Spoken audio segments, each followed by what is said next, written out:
साथियों, study battle YouTube channel में एक बार आपका फिर से स्वागत है। तो जैसा कि पिछले वीडियो में हमने इतिहास के बारे में कुछ इम्पोर्टेंट क्वेश्चंस, जो इम्पोर्टेंट आंदोलन थे, जो कृषि आंदोलन, किसान आंदोलन से रिलेटेड हो, या नागरिक विद्रोह से रिलेटेड हो, या फिर वो आदिवासी विद्रोह से रिलेटेड हो, सो उस बारे में हमने बात करी थी। सो आज हम एक और वीडियो लेकर के आए हैं आपके लिए, जो इतिहास से ही रिलेटेड है, लेकिन ये आधुनिक भारत का नहीं है, ये आपका मेडिवल इंडिया का है, जो आपकी मध्यकालीन भारत का इतिहास है, उसके बारे में ये वीडियो है। इसमें हम डिस्कस क्या करेंगे, देखिए आप एग्जाम देते हैं जब, तो उसमें आप देखते होंगे कई तरह के टर्म्स होते हैं। देखिए, जो मध्यकालीन भारत की जो भाषा थी वो तुर्की थी, तुर्की वर्ड होते थे उस टाइम पे। जो बाहर से मध्यकालीन भारत में जितने भी शासक आए वो सब बाहर से ही आए थे, तो उनकी ज्यादातर जो आप भाषा देखेंगे वो तुर्की होती थी। ओके, मतलब वो हिंदी भाषा या अंग्रेजी भाषा इस तरह की भाषा नहीं होती थी, वो फॉरेन लैंग्वेज कोई होती थी जो समझने में उतनी आसान नहीं थी। ओके, जो उस टाइम का इतिहास था, जो उस टाइम के शासक थे, उनके लिए, चूंकि वो वहां के नेटिव थे जहां से आए थे, तो उनके लिए अपनी वो खुद की भाषा जो उनके वहां की थी वही भाषा वो यहाँ भी प्रयोग करते थे। लेकिन भारतीयों को वो भाषा समझ में नहीं आती थी, या अब भी वो भाषा, चूंकि तुर्की के शब्द हैं, या जैसे उर्दू के कुछ शब्द ऐसे होते हैं जो आपको उसका अर्थ समझ में नहीं आता है, तो उस तरह के तमाम ऐसे वर्ड्स होते थे जिनका अलग मतलब होता था। ओके, ये दूसरी तुर्की भाषा से, टर्की भाषा से रिलेटेड थे। सो इस वजह से क्वेश्चन में आपके एग्जाम में क्वेश्चन आते हैं इस तरह के, कि कोई फला वर्ड दे दिया आपको, समझ मान लीजिए जैसे इक्ता वर्ड है, इक्ता वर्ड दे दिया गया, और कब आपसे एग्जाम में पूछा जाता है इक्ता का अर्थ क्या था, क्योंकि वो मध्यकालीन भारत से हिस्ट्री का चूंकि क्वेश्चन है, तो उसमें आपसे पूछा जाता है इस तरह से कि पर्टिकुलर कोई एक वर्ड दे दिया जाएगा और आपसे पूछा जा सकता है कि इस वर्ड का मतलब क्या होता था।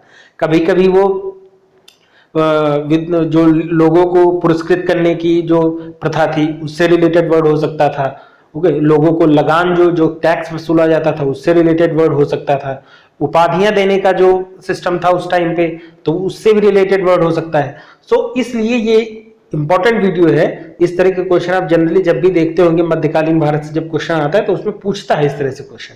ओके, सो आइए स्टार्ट करते हैं इस वीडियो को। तो सबसे पहले जो इसमें वर्ड दिया है, टर्म है, उसका नाम, उसको कहते हैं अमीर ए आखुर। अब अमीर ए आखुर का मतलब क्या है, आपको मतलब ही केवल जानना है, किसी भी तरह से आप मतलब समझ लीजिए उसका।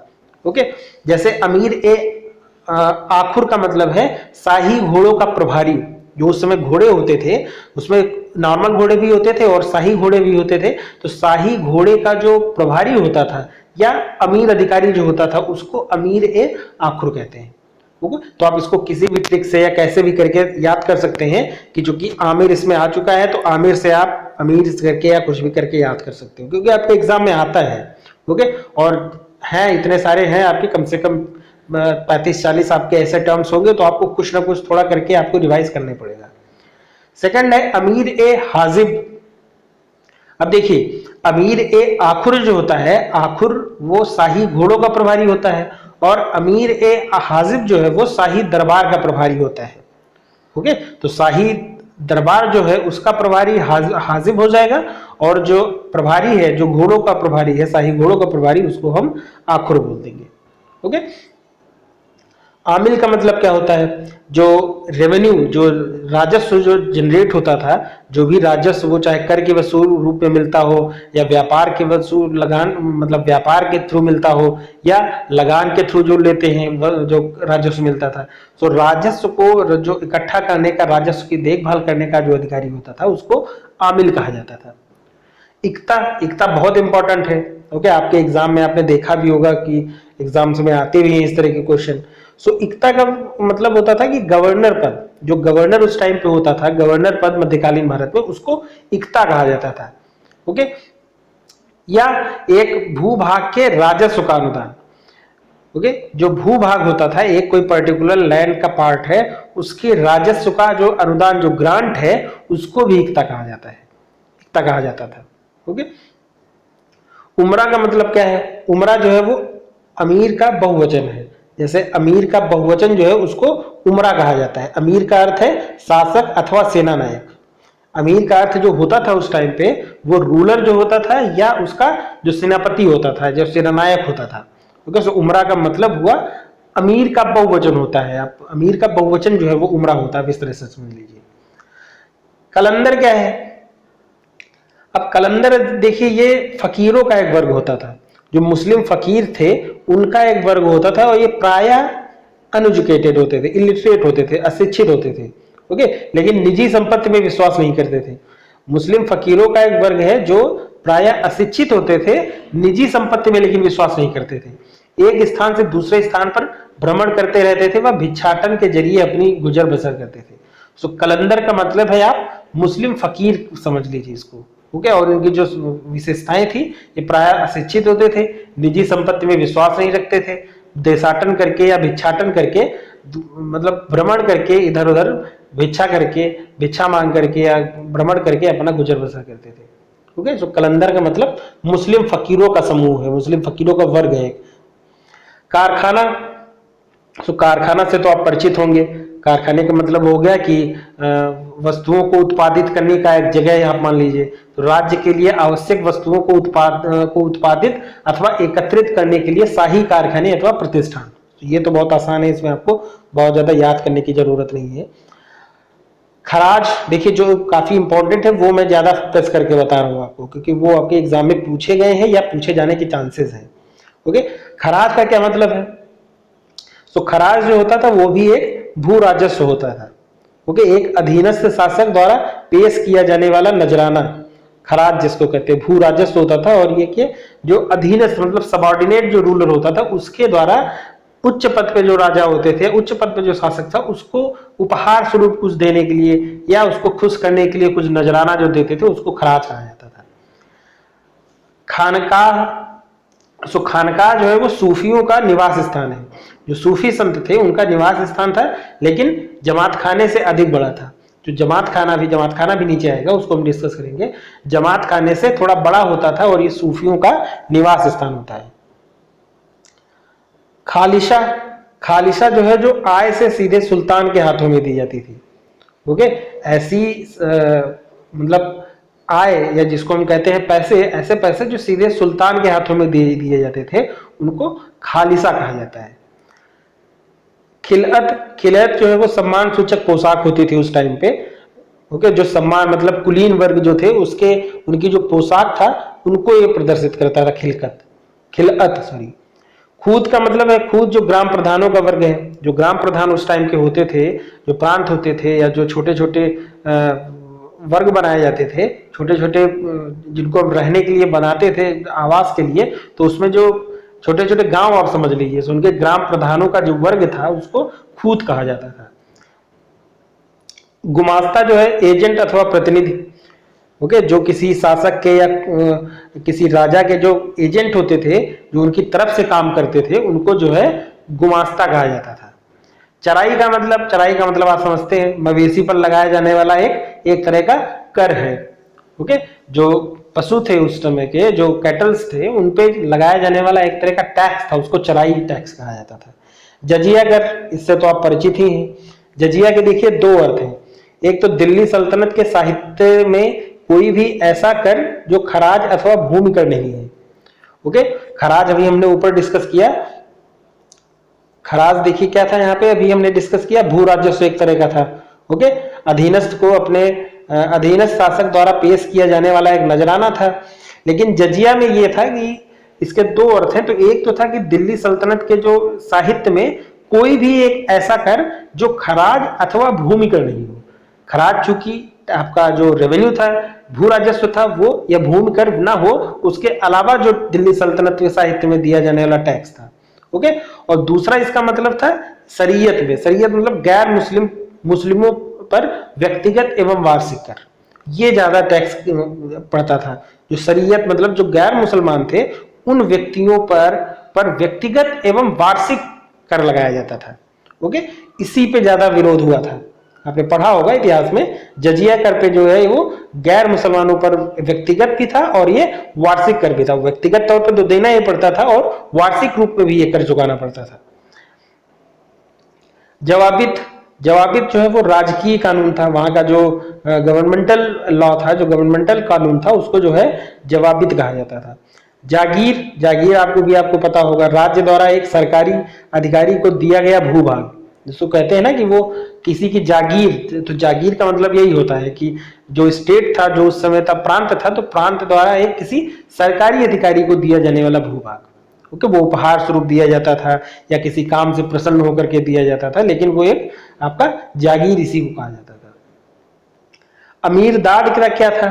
तो सुल्तान की अनुपस्थिति में दीवाने मजलिस का अध्यक्ष, अगर सुल्तान कहीं बाहर गया हुआ है, सुल्तान बाहर जब जाते थे तो अपनी जगह पे किसी एक अध्यक्ष को चुन के जाते थे, वो दीवाने मजलिस का अध्यक्ष होता था, और एक बहुत बड़ा अधिकारी, उस समय का एक बहुत बड़ा अधिकारी होता था जब सुल्तान अनुपस्थित होता था, मीन्स वो कहीं अगर बाहर गया हुआ था, ओके, या इसी को जो है वो दादबक भी कहा जाता है, अमीर दाद को ही दादबक भी कहलाते थे वो, ओके। तो ये आपके जो सैन्य जो सुल्तान था उसकी अध्यक्षता में जो है वो मजलिस का अध्यक्ष होता था।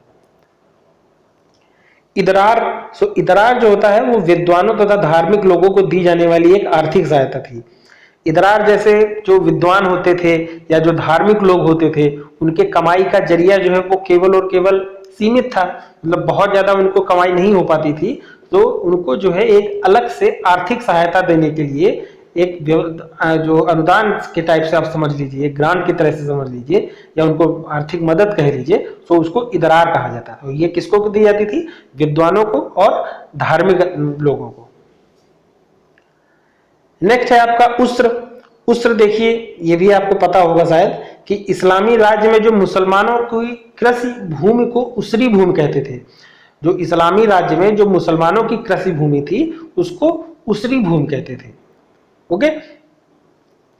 और जो उसरी भूमि थी उस पे जो लगाने वाला टैक्स था, जो उस पे उसरी भूमि पे जो टैक्स लगता था, जो लगान लगता था, उसको उस्र कहते थे, ओके। तो उस्र क्या है? एक तरह का टैक्स है।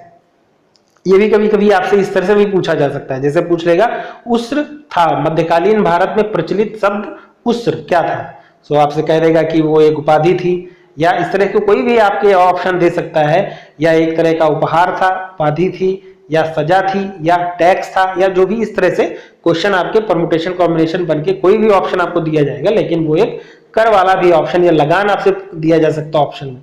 सो उस्र कर या टैक्स था एक तरह का। कारकुन, कारकुन जो है वो भूमि कर का हिसाब किताब रखने वाला होता था। जो भूमि जो लैंड टैक्स था उसका जो हिसाब किताब रखता था उसको कारकुन कहा जाता था। खिरका, ओके। तो जो शेख लोग होते थे, जो अमीर शेख लोग होते थे, वो लोग जो ऊपर वस्त्र पहनते थे उसको खिरका कहा जाता था, ओके। तो ऊपरी वस्त्र जिसे शेख लोग पहनते थे उसको खिरका कहा जाता था। खम्स, खम्स क्या था?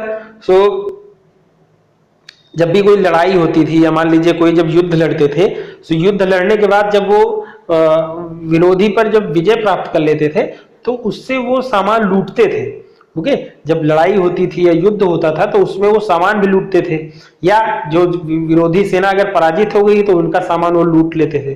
सो लड़ाई में हासिल किया जाने वाला, लड़ाई में हासिल किया गया या लूट का सामान आप कह सकते हो, ओके। और ये भी एक उस समय प्रचलित था, ये एक नियम टाइप से प्रचलित था कि इस्लामी कानून में ये नियम था कि इस लूट का केवल 1/5 भाग ही शाही खजाने में जमा होगा, ओके।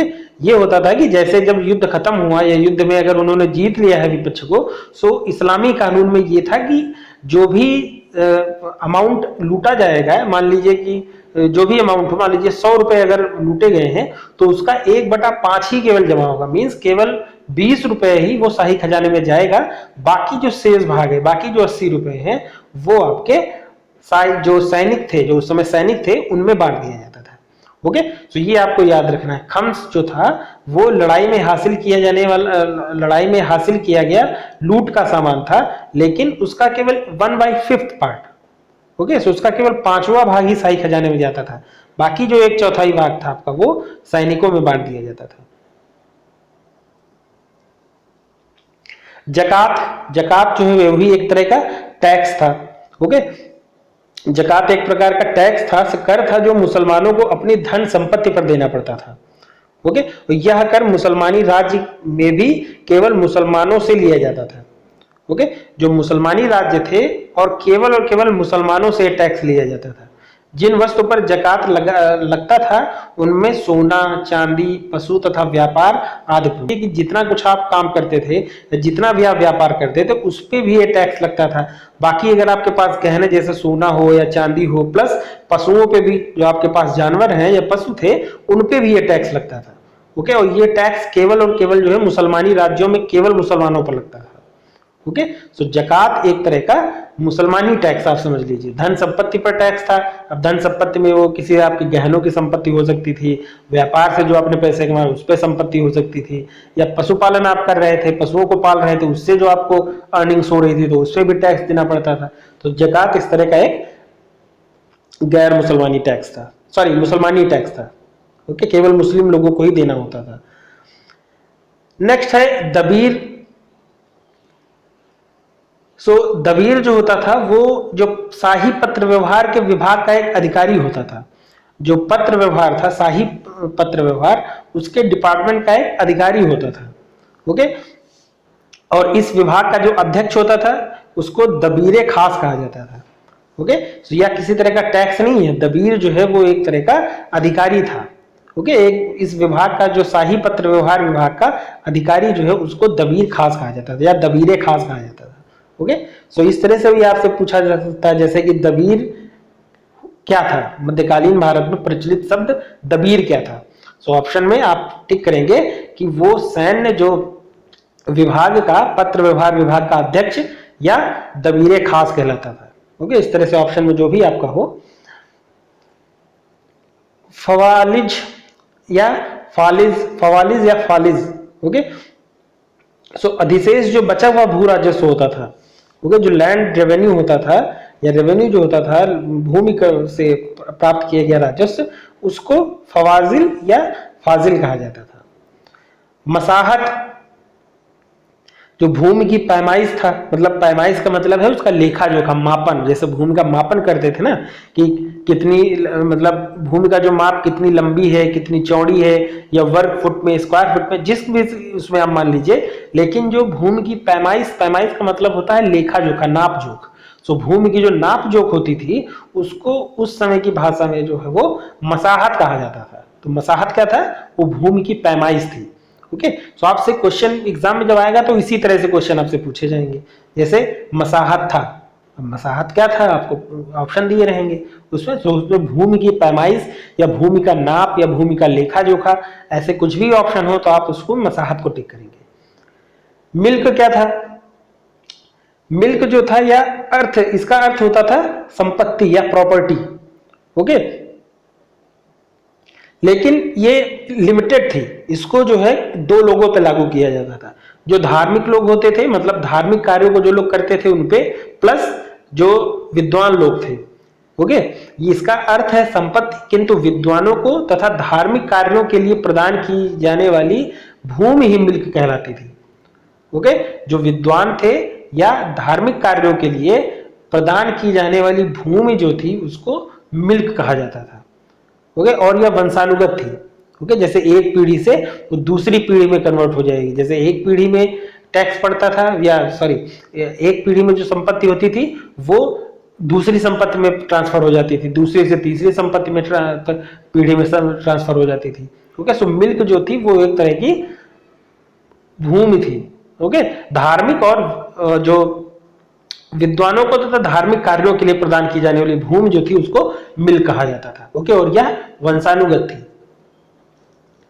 मैमार, मैमार देखिए, जो मतलब आप समझ लीजिए आज के टाइम पे जो इंजीनियर्स होते हैं ना, जिनको हम अभियंता कहते हैं, सो इंजीनियर्स को उस टाइम पे जो है वो मैमार कहा जाता था। ओके, सो घर बनाने वाले, भवन निर्माण करने वाले जो इंजीनियर्स थे उनको मैमार कहा जाता था। ओके, ये काफी इंपॉर्टेंट है आपके लिए, मैमार मतलब इंजीनियर।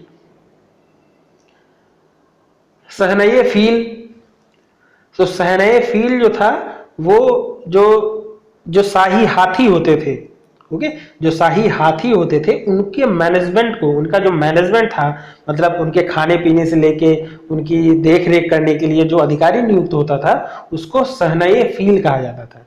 ओके, देखिए नाम बहुत अलग हैं, दूसरी भाषा के शब्द हैं। जैसे मैंने पहले भी बताया था कि मध्यकालीन भारत में आप जितने भी टर्म्स देखेंगे लगभग तुर्की भाषा के आपको दिखेंगे। फ्रांसीसी कुछ टर्म्स आपको दिखेंगे, सॉरी तुर्की दिखेंगे या उर्दू शब्द आपको दिखेंगे। ओके, सो जो सहनए फील था वो शाही हाथियों का मैनेजमेंट करने वाला मुख्य अधिकारी होता था। ओके, सो सहनए फील जो है वो मुख्य अधिकारी होता था। हस्मे अतराफ जो था वो प्रांतों की सेना थी, जो प्रोविंशियल मिलिट्री थी, जो प्रांत की सेना होती थी उसको हस्मे अतराफ कहा जाता था। और हस्मे कल्ब किसको कहा जाता था? जो दिल्ली की सेना होती थी। देखिए डिस्टिंग्विश करना इंपॉर्टेंट है, हस्मे अतराफ जो था वो प्रांतों की सेना होती थी, लेकिन जो दिल्ली की सेना होती थी उसको हस्मे कल्ब कहा जाता था। ओके, हाजिब देखिए ऊपर आ भी चुका है। हाजिब जो था वो बाबरक के अधीनस्थ अधिकारी, वे राज दरबार में दरबारियों के मध्य खड़े होते थे और उनकी अनुमति के बिना सुल्तान तक कोई नहीं पहुंच सकता था। उनका सरदार अमीर हाजिब कहलाता था। ओके, तो ये जो अधीनस्थ अधिकारी होते थे राज दरबार में और दरबारियों के मध्य में खड़े रहते थे। ओके, और ये था कि उनकी अनुमति के बिना सुल्तान तक कोई पहुंच नहीं सकता था। ओके, सो जो राज दरबार में दरबारियों के मध्य जो लोग खड़े होते थे, सो उनका सरदार जो होता था उसको अमीर हाजिब कहा जाता था। ओके, जीतल जो है वो दिल्ली सल्तनत की तांबे का सिक्का था। जो दिल्ली सल्तनत था उसमें जो तांबे का सिक्का चलता था उसको जीतल कहा जाता था। ओके, सो तांबे का सिक्का जीतल कहा जाता था। टंका भी आपको पता होगा, टंका आपने पढ़ा होगा। दिल्ली ही सल्तनत का जो चांदी का सिक्का होता था, जो सिल्वर का सिक्का होता था, उसको जो है वो चंका कहा जाता था, टंका सॉरी कहा जाता था। ओके, तो डिस्टिंग्विश करना इंपॉर्टेंट है। जो तांबे का, जिसको हम कॉपर कहते हैं, तो कॉपर के जो सिक्के होते थे उसको जीतल कहा जाता था। ओके, और जो टंका था, टंका को चांदी का सिक्का कहा जाता था। जो चांदी के सिक्के होते थे वो टंका कहा जाता था। दोनों ये दिल्ली सल्तनत से ही रिलेटेड थे। ओके, इसीलिए मैं वीडियो डिस्कस किए दे रहा हूं कि इसमें से सारे इंपॉर्टेंट नहीं है, लेकिन फिर भी इन केस अगर आपसे क्वेश्चन कोई भी पूछा जाता है, आपने अगर एक बार पढ़ा होगा, सो आप थोड़ा सा सोच के आंसर कर सकते हो उसको। ओके, तो तौहीद का मतलब होता था ईश्वर का एकत्व। ओके, दारुल अदल जो है, इसका जो लिटरल मीनिंग था वो था न्याय स्थान या जुडिशियल प्लेस, जहां पे न्याय होता था। कपड़े एवं अन्य वस्तुओं के लिए दिल्ली का बाजार होता था। इसका शाब्दिक अर्थ तो न्याय स्थान होता था, लेकिन ये कपड़े एवं अन्य वस्तुओं के लिए दिल्ली का बाजार भी होता था। ओके, सो दारुल अदल इसका मतलब है आपका नबूवत और नबूवत का जो मतलब होता था वो होता था पैगंबरी। जो पैगंबर थे उनको नबूवत कहा जाता था। नवी संदा जो होते थे वो लिपिक का काम करते थे। लिपिक का मतलब आज के टाइम में हम जिनको क्लर्क कहते हैं या लिपिक कहते हैं, उस टाइम पे उनको मध्यकालीन भारत के इतिहास के टाइम पे उसको नवीसंदा कहा जाता था। बंजारा जो था, जो अनाज का व्यापार करते थे, जो अनाज उगाते थे फिर उसका व्यापार करते थे मार्केट में, सो उन अनाज व्यापारियों को जो है वो बंजारा कहा जाता था। ओके, सो अनाज व्यापारी जो होते थे उनको बंजारा कहा जाता था उस टाइम पे। बरीद का मतलब ये होता था कि जैसे कुछ गुप्त सूचनाएं एकत्रित करनी है। ओके, जैसे कि दूसरे राज्य में या दूसरे साम्राज्य में क्या हो रहा है, ओके, दूसरे प्रांत में कौन सी घटनाएं हो रही हैं, सो उनकी गुप्त जानकारी को एकत्र करने के लिए राज्य की तरफ से एक गुप्तचर अधिकारी नियुक्त किया जाता था। सो उस गुप्तचर अधिकारी का नाम जो होता था उसको बरीद कहा जाता था। ओके, सो जो गुप्तचर अधिकारी है उसको बरीद कहते थे। बलाहार, उस समय जो मजदूर वर्ग होता था, तो मजदूर वर्ग भी 2 या 3 टाइप में डिवाइडेड था। एक होते थे उच्च श्रेणी के मजदूर जिनको हम कुलीन वर्ग के कहते थे, जो थोड़ा समृद्ध थे, मतलब कृषि का काम करते थे लेकिन वो समृद्ध थे थोड़ा। फिर मध्यम वर्ग के होते थे, फिर निम्नतम वर्ग के होते थे। जो निम्नतम श्रेणी के कृषि मजदूर होते थे, बिल्कुल लो लेवल के, उनको जो है वो बलाहार कहा जाता था। मदद ए माश का मतलब होता था कि धार्मिक अथवा सुपात्र व्यक्तियों को भूमि अथवा पेंशन का अनुदान देना। मीन्स ऐसे लोग जो धर्म का काम करते हैं या जो सुपात्र व्यक्ति हैं, जो इस चीज के लायक हैं कि उनको कुछ अनुदान दिया जाए, सो उनको भूमि अथवा पेंशन का अनुदान दिया जाता था। मतलब या तो उनको उनके कार्य के बदले, या उनके अगर सुपात्र व्यक्ति है तो उसको भूमि दे दी जाती थी, या भूमि के बदले में उसको पेंशन मतलब जिसको हम ग्रांट कहते हैं, सो पेंशन का अनुदान उसको मिलता था। ओके, सो उन लोगों को जो हम कहते थे वो मदद ए मास कहते थे। मदरसा तो आपको पता होगा, मदरसा तो आज के टाइम में भी फेमस है कि जो महाविद्यालय स्तर पर जो शैक्षिक संस्थान है, ओके, नीचे की कक्षाओं पे नहीं, मदरसा जो है वो महाविद्यालयी स्तर की जो शैक्षिक संस्थान है उनको कहा जाता था उस टाइम पे। ममलूक जो दास अधिकारी होता था उसको ममलूक कहते थे। ओके, जो दास अधिकारी थे उनको ममलूक कहा जाता था। मलिकुत तुजार जो होता था, उनका जो शाब्दिक अर्थ है वो व्यापारियों का प्रधान होता था। जैसे एक राज्य में कई सारे व्यापारी होते थे, तो उन व्यापारियों का जो प्रधान होता था या जो उन व्यापारियों का हेड होता था उसको मलिकुत तुजार कहा जाता था। ओके, और राज्य के सर्वोच्च अधिकारियों में से किसी एक को ही दी जाने वाली उपाधि थी। राज्य में जो अधिकारी थे, मीन्स जो व्यापारी थे, उन व्यापारियों का एक प्रधान होता था, और वो प्रधान होता कौन था? वो प्रधान राज्य के ही सर्वोच्च अधिकारियों में से किसी एक को ये उपाधि दे दी जाती थी। ओके, वो कुलीन वर्ग व्यापारी वर्ग का आदमी नहीं होता था, वो अधिकारी जो है वो राज्य के ही किसी एक सर्वोच्च अधिकारी को ये जिम्मेदारी दे दी जाती थी। ये एक उपाधि थी, ओके, जो व्यापारियों का प्रधान कहलाता था। मुहतसिब, देखिए मुहतसिब का मतलब होता था कि जैसे नगर पालिका, जो ग्राम मतलब जो नीचे लेवल पे जो अधिकारी होते थे, या जो नगर लेवल पे जो नगर पालिका में अधिकारी होते थे, ओके, सो उनमें विनिमयों को, जो विनियमन थे, विनियमों को लागू कराने के लिए, मतलब कोई अगर नियम या कानून बनाया गया तो उनको लागू कराने के लिए एक नियुक्त अधिकारी होते थे, मुहतसिब। ओके, सो मुहतसिब क्या हो गए? वो नगरपालिका में विनियमों को लागू कराने के लिए नियुक्त अधिकारी होता था। मुकद्दम का मतलब होता है, आप बिल्कुल सीधी भाषा में समझिए, ग्राम प्रधान। ओके, एक गांव में जो गांव का जो हेड होता है उसको ग्राम प्रधान कहा जाता था। उस टाइम पे उन्हें मुकद्दम कहा जाता था। ओके, सो इसको गांव का जो है पहला या वरिष्ठ व्यक्ति कहा जाता था। मुशरिफ ए ममालिक, जो मुशरिफ ए ममालिक की जो होता था वो सभी प्रांतों का लेखाकार होता था। जितने भी प्रांत होते थे एक राज्य में, उन सभी प्रांतों का जो लेखाकार होता था उसको मुशरिफ ए ममालिक कहा जाता था। ओके, नेक्स्ट आपका राय है।